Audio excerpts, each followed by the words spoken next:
modeling transportation of Baltimore. So, the floor is yours.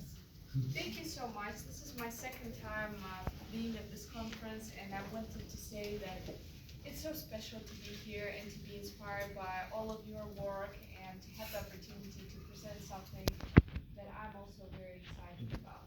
So in this particular project, we worked on a math modeling competition. Some of you might have heard of COMAP.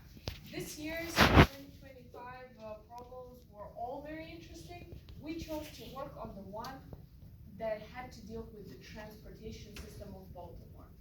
Now, to summarize the concept, we were given a bunch of data about bus routes, bus stops, and we were asked to optimize the transportation system such that the downtowns are the downtown is more interconnected, and the interests of all stakeholders in the community are included in it.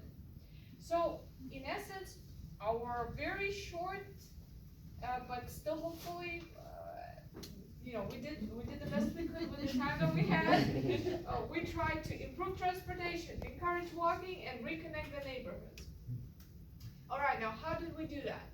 We drew inspiration from the Peterson graph concept, from graph theory, and we tried to sort of map it onto Baltimore and make it that way more interconnected, getting rid of some of the more rectangular roads and streets that were also becoming obsolete because they were not being used as much in the new city. So how did we do that? How did we try to do? Well, this is what we were dealing with. A bunch of data. Now, what you cannot see on this screen is whether those bus stops have high ridership or not. So what we tried to do is, using an algorithm in Python code, we tried to filter and analyze that previous slide in such a way that we would get our 5 nodes for our K5 complete graph in such a way to optimize the transportation. Now, here's a quick flowchart of how our algorithm works. Essentially, we took the geographic location of the coordinates from the bus stops offered at our disposal. We took the radius of that data to be within the port. That was another part of the problem. If we have time, I can go into that. Within the radius of our interest, we selected only the bus stops with high ridership. We sectioned them by quadrants using latitude and longitude.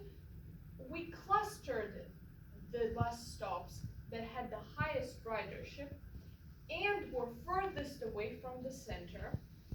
And then we used the center of those clusters and found the existing bus stops already on the map and used them for our output. So as a result, a station per quadrant, everything is expected, we get 4 bus stops. The 5th one we picked manually and strategically so as to include several things like Druid Hill Park. Why is that important? Well, for environmental concerns, we have a very, very efficient heat sink. So this is good for the environment to have that asset.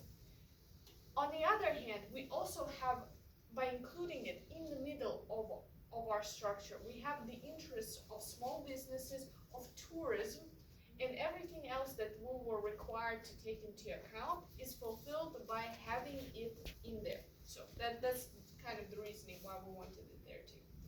Now, what does this do? Great, now we have 5 points, but where do we go from there? Our idea was to look at it this way.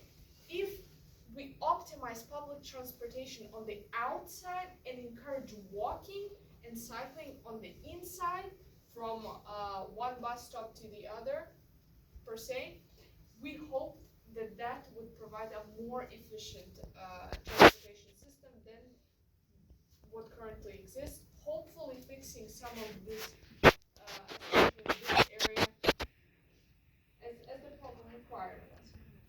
Now, Now, because we were short on time, we didn't have as much possibility to go into the specific analysis of the efficiency of our model, but what we did start working on is the optimal angle of departure from the bus.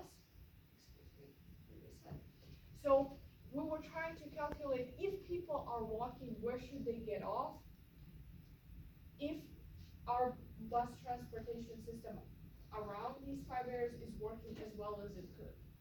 For this, me and my colleagues used just to approximate everything, very simple mathematical equations. We used Snell's law from physics, and based on some approximations, we were able to get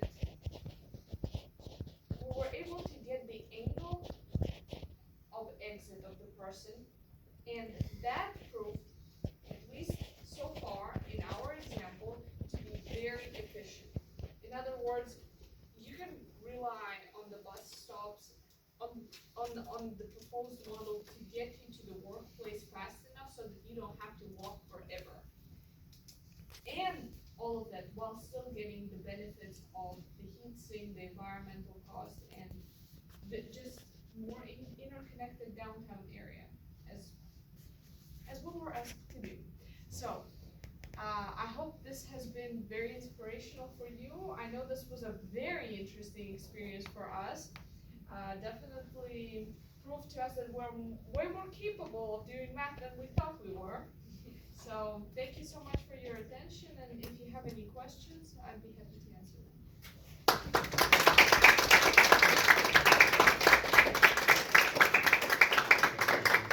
Thank you, Victoria. Do we have any questions?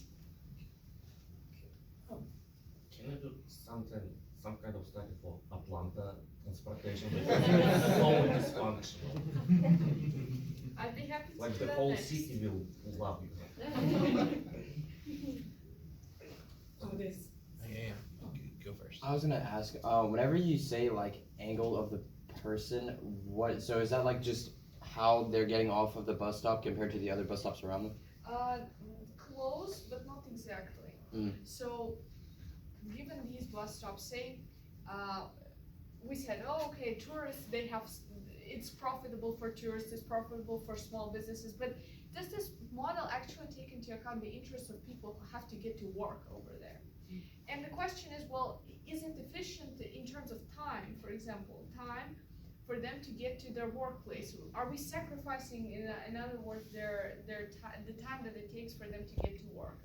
And so, say if they're working somewhere over here, well, where would they, if the bus is going very slow, and if our system is not functioning properly, the angle of departure would be relatively big compared to the vertical axis. So they would have to walk forever to get to their respective place of work. And so we were trying to optimize this thing in such a way where it would be possible for them to get off relative to where they are to any closest bus stop and walk as little as possible to make the shortest line from the point where you get off the bus and the point on your way to make that segment as short as possible. And that correlates to having the angle small. In a couple of examples, trial runs that we got, I believe we got angle of sub 10 degrees, which was very exciting. So that was great. So one of the reasons they picked Baltimore is because last year the Francis Scott Key Bridge collapsed, Yes. which was majorly impacted the traffic patterns in the city's infrastructure. So did you guys consider the impact that bridge would have? Do you know where it is on the map? Where it would have been on the map? Or is it outside of the zone? Yes, it's slightly outside of the zone. The interesting thing is that we tried to include stations. That's why we chose a radius to work with our city. Now, the port was within that radius initially. And what was interesting, the data points, I believe they are before the bridge collapsed, the ridership stations. And still, clustering them by highest ridership, they did not include the port. So our argument was that the question was, should we advise them to rebuild the bridge or not? And we said that, well, based on our spectacular calculations, we think you can do better investing it elsewhere. In other words, don't rebuild the bridge. But of course, yes, it did affect the transportation system, but it was very surprising to see that still higher ridership areas were not correlated to exact proximity to the port.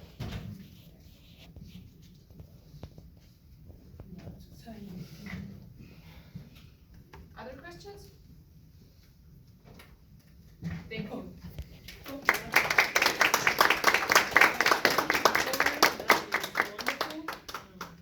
I was waiting to see the testing ground you mentioned. So, but anyway, thank you.